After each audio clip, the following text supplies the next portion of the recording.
Allah, bid'a, Coran, halal, Khalifa, ulema, Mohammed, Ramadan. A, B, C, D.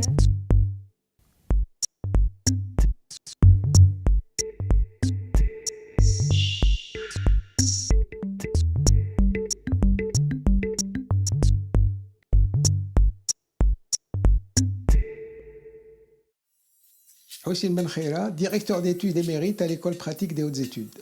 Mohamed Ali Adraoui, professeur à Radboud University aux Pays-Bas, politiste et sociologue.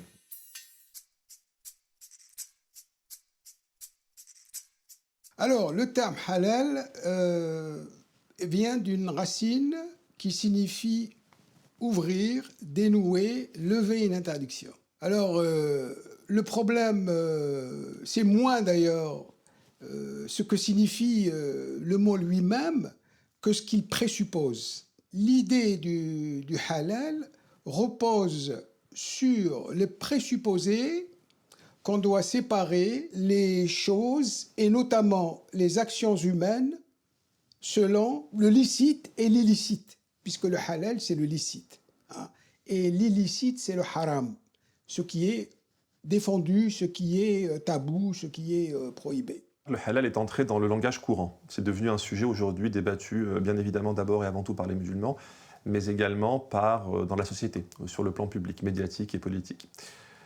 En termes de domaine du halal aujourd'hui, on aurait tort de se cantonner à une vision uniquement, j'allais dire,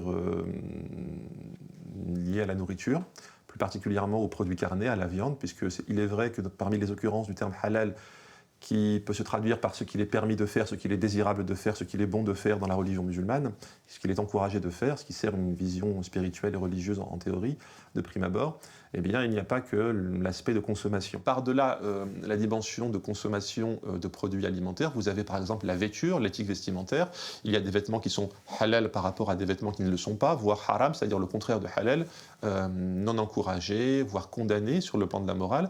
C'est vrai pour une certaine vêture féminine, ne pas porter le voile pour certaines personnes. C'est vrai pour des vêtements qui seraient, comment dirais-je, ou qui seraient vus comme peu pudiques pour l'homme ou pour la femme. C'est vrai pour des relations sociales, notamment des relations matrimoniales. Il y a des personnes que l'on peut, selon certains acteurs, selon certains entrepreneurs qui ne sont pas qu'économiques, mais vous avez des gens qui définissent le halal sur le plan économique et commercial. Vous avez aussi des personnes qui le définissent sur le plan plus global des relations entre les êtres humains. Il y a des personnes que l'on peut épouser, d'autres qu'on ne peut pas épouser. Il y a des pratiques qu'on peut faire et qu'on ne peut pas faire. Des pratiques d'ordre sexuel, des pratiques d'ordre de relations entre les personnes de la famille. Des mots que l'on peut dire, qu'il est encouragé, voire très fortement encouragé de dire. Il y a des mots qui sont haram, qu'il n'est pas permis, qu'il est immoral de dire. Donc on voit bien que la périmétrie du halal, elle est potentiellement très très importante et qu'elle permet d'une part de définir le halal aujourd'hui et d'autre part d'analyser ses évolutions.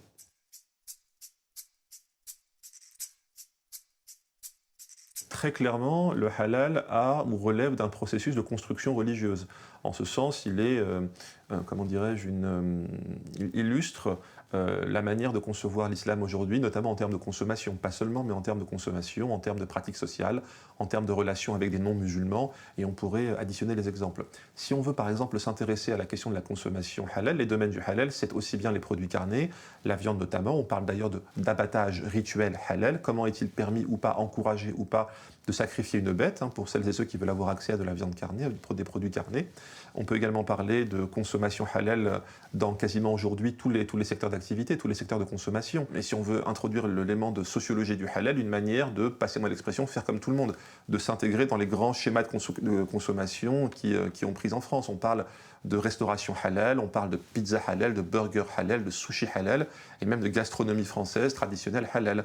Donc de ce point de vue-là, les domaines sont potentiellement ils sont déjà très très nombreux. Ils sont potentiellement encore plus nombreux puisqu'il y a aussi un marché du halal de ce point de vue-là. C'est donc une notion, une compréhension, une norme qui débouche sur des normativités, comme l'ont montré certains travaux académiques, des manières de concevoir le halal à titre individuel et des manières de le mettre en pratique. Ce qui veut dire que la sociologie du halal aujourd'hui est un des axes les plus importants pour comprendre la sociologie de l'islam dans notre société. L'abattage rituel n'est pas défini dans le Coran. Mais il faut reconnaître que le Coran entre rarement dans ce genre de détails. Et puis on peut penser que le Coran présuppose que son auditoire ou son public sait ce qu'il faut entendre par abattage, hein, c'est-à-dire la mise à mort du bétail. Alors, mais néanmoins, c'est une chose qui a été précisée par la tradition. La tradition précise qu'il faut mettre à mort en tranchant la gorge de l'animal, sauf évidemment les animaux qu'on ne peut pas mettre à mort de cette façon-là, par exemple les poissons, enfin, etc. Mais les animaux, les quadrupèdes à sang chaud, comme on dit, doivent être mis à mort de cette façon-là. On insiste parfois sur la description de ce procédé, mais en réalité, il y a deux éléments qui sont essentiels dans ce procédé.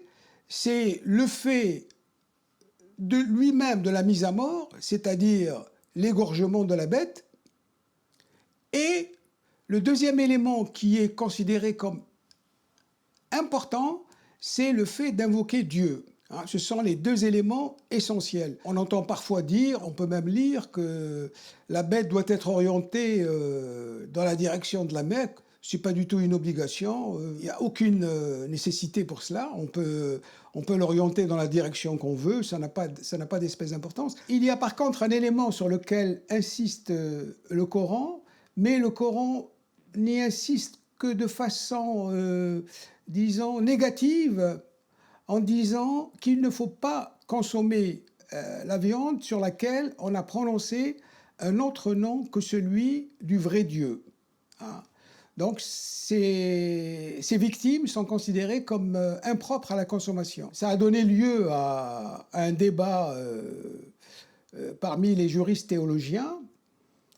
Est-ce qu'on peut consommer de la viande de la victime sur laquelle on n'a pas prononcé le nom de Dieu? Un juriste théologien comme Shafi'i, qui est du IXe siècle, du début du IXe siècle, de l'ère chrétienne, dit qu'on peut consommer de la viande sur laquelle on n'a pas prononcé le nom de Dieu si ça n'a pas été fait, si cet oubli, enfin, n'est pas intentionnel.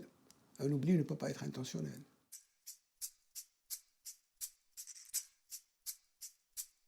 Il est possible de prendre connaissance des différentes visions du halal portées par différents acteurs musulmans. Vous avez des acteurs, et c'est la grande majorité des musulmans qui sont dans ce cas, qui sont d'abord et avant tout des personnes qui réfléchissent en termes individuels. Certains parlent de bricolage, certains parlent de définition sur un plan individuel de leur pratique religieuse, et ils sont, comment dirais-je, les premiers agents de définition, acteurs de définition du halal pour eux-mêmes. Donc il n'y a pas de portée nécessairement collective chez eux. Parallèlement, vous avez également des groupes, des mouvements, des communautés au sein de l'islam, eh bien, qui, elles, promeuvent une certaine vision du halal qu'ils estiment ou qu'elles estiment authentique et qui leur permettent de se distinguer par rapport à d'autres mouvements. Et là, il faut raisonner en termes d'éventail du halal, de spectre du halal, de périmètre du halal. Vous avez des mouvements beaucoup plus rigoristes qui, eux, par exemple, si on veut prendre le cas de la viande carnée, n'acceptent comme objet de consommation halal, légitime, licite, que de la viande qui serait égorgée ou sacrifiée par des vrais musulmans, entre guillemets, avec une véritable une pratique de la religion poussée, rigoriste, dans certaines conditions bien définies, bien précisées par un certain nombre de textes de référence, quand d'autres mouvements, d'autres acteurs, par exemple, eh bien, en termes de périmétrie, acceptent parfaitement le fait de consommer eh bien, de la viande carnée, des produits carnés qui sont sacrifiés par, pour reprendre une expression connue, des gens du livre, comme des chrétiens ou des juifs. Sur cette question, le Coran est relativement clair, puisqu'il y a un verset dans le Coran, c'est le verset 5 de la sourate 5, la sourate 5 que l'on présente souvent comme étant une des dernières, des plus tardives du Coran, voire même la dernière. Alors, ce verset dit explicitement « La nourriture des gens du livre est licite pour vous », c'est-à-dire licite pour les musulmans. Et le Coran parle des gens du livre, ce qu'on a tendance à comprendre comme désignant à la fois les juifs et les chrétiens. Alors, malgré tout, ce verset a donné lieu à une controverse parce que ni les chrétiens ni les juifs ne suivent la même méthode. C'est encore moins vrai des chrétiens, bien sûr, qui n'ont pas de méthode d'abattage particulière, hein. Donc, on s'est posé la question sur la signification précise de ce verset. Et il y a eu beaucoup de controverses, mais assez tôt, on est parvenu à un accord, à un consensus pour considérer que la nourriture des chrétiens et des juifs pouvait être consommée, hormis évidemment la consommation de porc. La solution qui s'est imposée a été énoncée par un juriste théologien andalou du XIIe, XIIIe siècle qui s'appelle Ibn al-Arabi. Le Qadi Ibn al-Arabi, c'était un juge de Cordoue. Dans un de ses textes, il raconte qu'il a été interpellé par un fidèle qui lui a dit si je suis invité par un de mes voisins chrétiens à manger chez lui, est-ce que je peux manger ce qu'il me donne à manger? Il lui a répondu oui, tu peux aller chez ton voisin chrétien et manger ce qu'il t'offre. Peu importe la façon avec laquelle qu'il a utilisé, la manière qu'il a utilisée pour mettre à mort la bête qu'il te donne à manger. Je crois qu'il était question d'une poule ou quelque chose comme ça. Alors, Ibn Arabi a précisé qu'on n'avait pas à chercher à savoir comment la bête a été mise à mort, parce que le plus important, c'est que le Coran permet de manger la nourriture des gens du livre, des chrétiens et des juifs. Alors, néanmoins, le peuple des fidèles n'est pas toujours prédisposé à accepter cette permission. On en retrouve des traces, par exemple au XXe siècle, dans une fatwa. Un moufti donc, du XXe siècle, de la fin du XXe siècle, répond à des étudiants maghrébins qui étaient installés en France et qui l'interrogeaient au sujet de la nourriture carnée dans les restaurants universitaires. Alors la réponse du moufti était simple. La France est un pays chrétien, donc c'est un pays des gens du livre. Or, le Coran permet de manger la nourriture des gens du livre, donc on peut manger la viande qui est servie, hormis le cochon bien sûr, la viande qui est servie dans les restaurants universitaires français. Il a dit néanmoins, si vraiment cette nourriture vous répugne, eh bien, n'en mangez pas.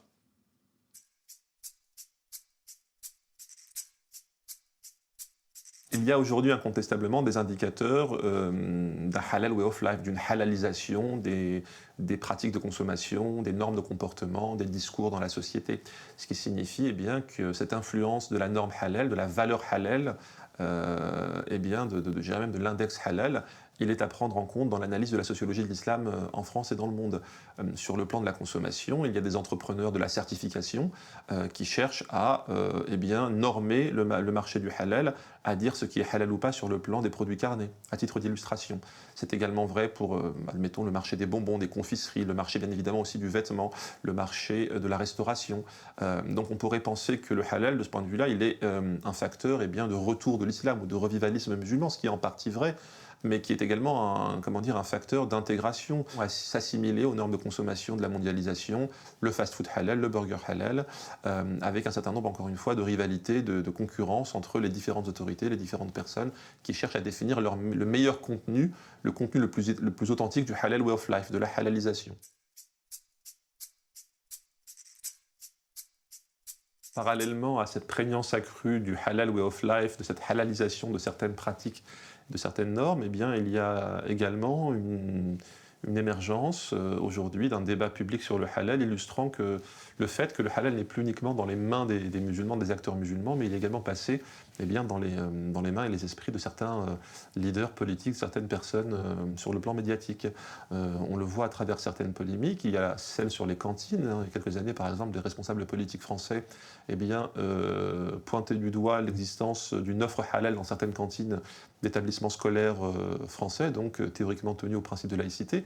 Donc ça n'a pas été prouvé, mais ça montre qu'il y a aujourd'hui une construction d'un problème halal, même une forme de halalophobie dans l'espace public. On l'a également vu à travers l'exemple d'une enseigne de restauration rapide qui a offert à un moment donné une offre de restauration halal, ce qui avait déclenché un tollé pendant plusieurs semaines.